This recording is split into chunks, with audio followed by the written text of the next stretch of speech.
La formazione professionale è un terreno minato, si parla tanto, tanti scontri, incontri, confronti, però siamo ormai quasi alla fine dell'annualità e non si muove nulla.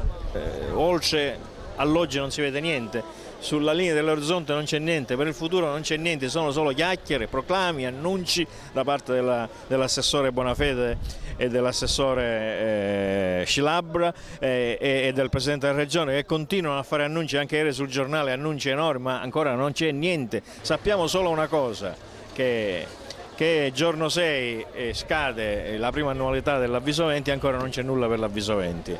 Sappiamo che a settembre scadono gli sportelli, la terza annualità degli avvisi 1 e 2 degli sportelli multifunzionali, ancora non c'è niente.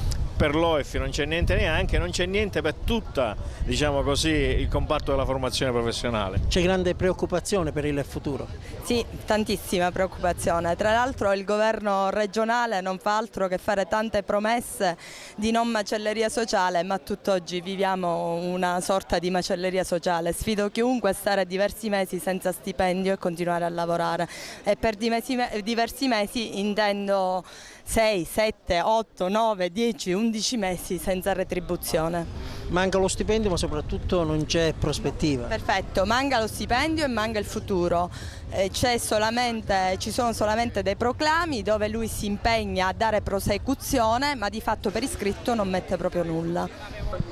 Si torna a protestare, tanti annunci, tanti proclami, ma alla fine nulla di concreto. I lavoratori sono arrivati ormai allo stremo, le persone si impegnano, cioè si vendono ormai loro che hanno a casa, visto che ora c'è questa possibilità, le persone si fanno prestare soldi da amici e altri, quindi diciamo siamo arrivati al limite, socialmente non ce la facciamo più, abbiamo bisogno prima di tutto di essere retribuiti per il lavoro che facciamo. Sono altre tappe per quanto riguarda la protesta?